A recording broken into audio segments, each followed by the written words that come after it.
Assalamualaikum warahmatullahi wabarakatuh. Apa kabar kawan-kawan? Semoga kita selalu dalam lindungannya.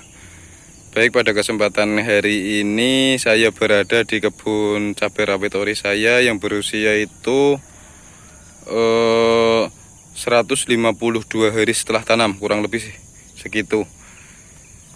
Dan pada kesempatan kali ini saya baru saja melakukan penyepraian, di mana penyepraian yang saya lakukan itu untuk mengatasi lalat buah dan menghambat penyebaran antraknosa dengan menggunakan insektisida berbahan aktif dimetoat dan fungisida yang berbahan aktif mancozeb, seperti itu ya. Dan untuk 152 hari setelah tanam, kondisi buahnya seperti ini ya. Kemarin sudah saya perlihatkan seperti ini. Dan pada video kali ini saya akan memberikan informasi sedikit sesuai pengalaman saya tentang hal-hal yang perlu diwaspadai atau yang perlu diperhatikan ketika berbudidaya tanaman cabai agar buah cabai kita selamat sampai panen dan tidak mengalami gagal panen, seperti itu ya. Nah, untuk cabai itu kan penyakitnya selalu silih berganti, datang terus. Jadi walaupun tanamannya terkadang kelihatan sehat, namun buahnya bisa saja produktivitasnya menurun akibat serangan hama dan penyakit. Dan hal-hal yang perlu diperhatikan ketika berbudidaya tanaman cabai agar buah cabai kita ini seperti ini kan yang calonnya kita harapkan untuk dipanen selamat sampai merah dan bisa dipanen. Yang pertama itu buah cabai itu serangan antraknosa ya, terkena penyakit serangan antraknosa. Serangan antraknosa itu disebabkan oleh jamur yang menyerang buah cabai kita.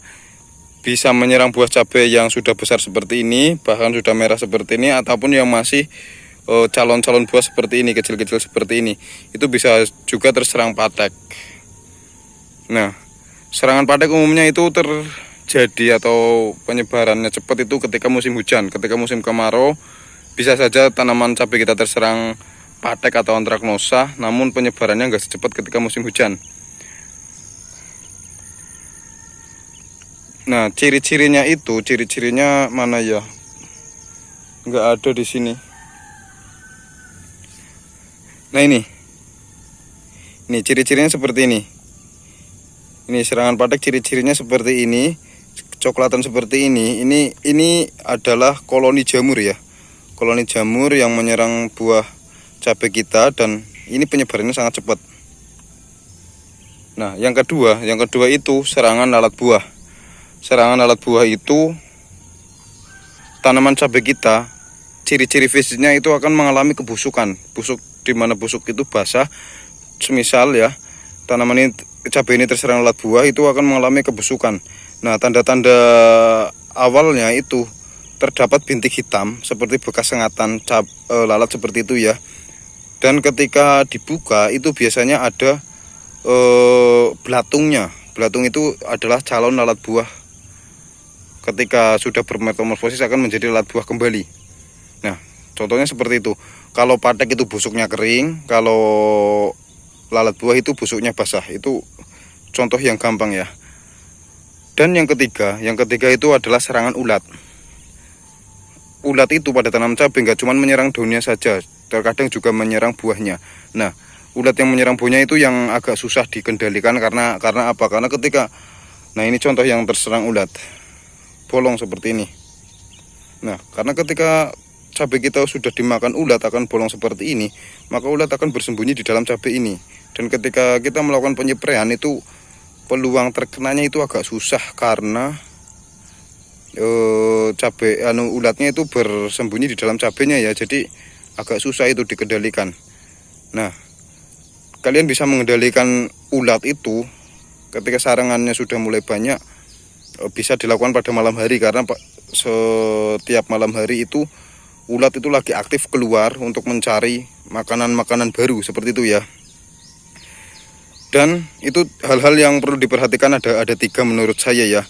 Dan cara pengendaliannya nanti akan saya jelaskan ketika saya melakukan pengoplosan obat ya. Oke, kalian subscribe dulu channel ini supaya saya lebih semangat membuat konten seputar pertanian, dan nyalakan loncengnya agar kalian mendapat notifikasi pertama ketika saya upload video. Oke, kita langsung mengoplosnya sambil saya jelaskan nanti di pas pengoplosan. Dan untuk mengatasi antraknosa atau istilah lainnya itu patek, saya biasa menggunakan dengan 2 fungisida ya, yaitu yang pertama fungisida sistemik dengan bahan aktif azoxystrobin dan difenoconazole. Untuk merek dagang bebas yang nggak harus tandem, saya juga biasa menggunakan tandem ini sendiri, terkadang juga menggunakan Amistar Top, terkadang juga menggunakan Galaxy ataupun Biostar. Itu bahan aktifnya sama, yang penting kalian paham bahan aktifnya.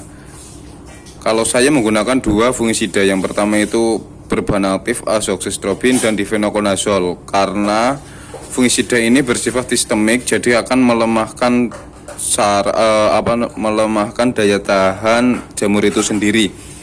Dan fungisida ini mampu untuk diserap oleh tanaman, masuk ke sel jaringan tanaman seperti itu ya. Jadi yang pertama dengan fungisida tandem, dan yang kedua saya menggunakan fungisida kontak dengan bahan aktif Mancozeb. Kebetulan sekarang saya menggunakan merek dagang Kozen. Ini kan Kozen bahan aktifnya Mancozeb plus Carbendazim. Nah, dengan 2 fungisida ini saya biasa untuk mengendalikan penyakit antraknosa ataupun patek. Merek dagang bebas gak harus sama seperti saya. Yang penting kalian paham bahan aktifnya. Untuk cara penggunaannya ini di rolling ya. Ini di rolling. Kebetulan saya juga sekarang mau menggunakan yang ini, menggunakan Kozen itu sendiri. Saya biasa menggunakan Kozen atau bahan aktif Mancozeb itu dengan dosis 2-3 sendok makan per tanaman, tergantung dilihat dari curah hujannya. Kalau curah hujannya tinggi bisa diperbanyak, kalau curah hujannya nggak begitu tinggi bisa menggunakan 2 sendok makan saja. Dan sekarang saya akan menggunakan 2 sendok makan ya. 1,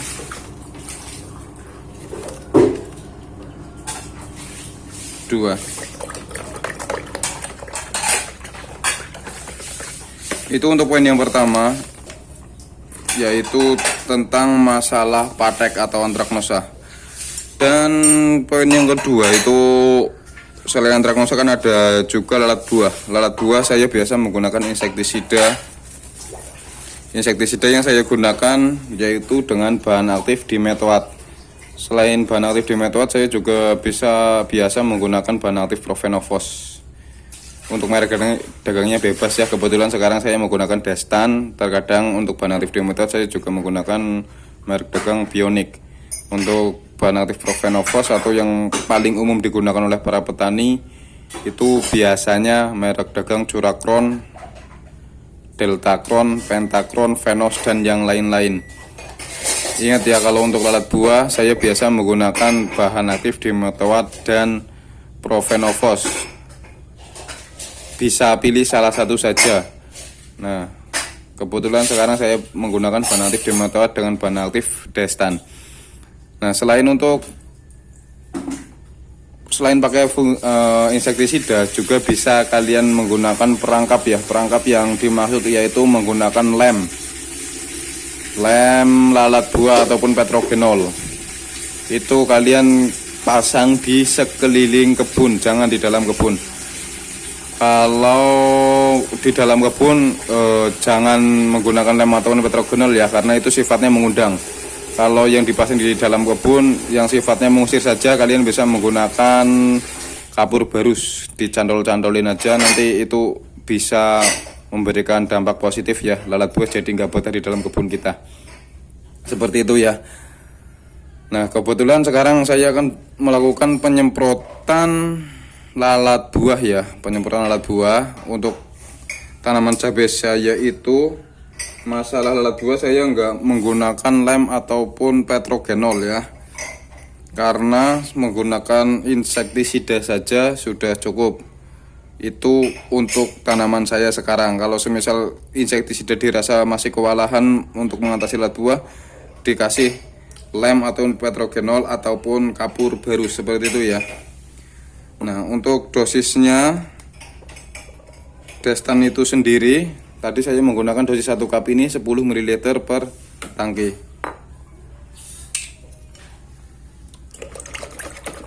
Nah, untuk penyemprotan kali ini saya hanya menggunakan pestisida ini saja, nggak saya tambahkan pupuk daun ataupun yang lain-lainnya. Tadi saya sudah membahas dua ya, yang pertama antraknosa dan yang kedua lalat buah. Itu yang umum banget menyerang buah cabai kita, yang akibatnya kalau fatal itu bisa menyebabkan gagal panen.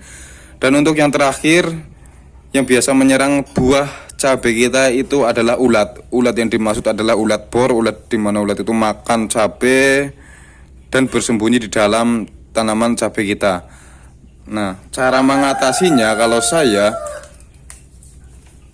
untuk mengatasi ulat, saya biasa menggunakan dangke atau insektisida dengan bahan aktif metomil.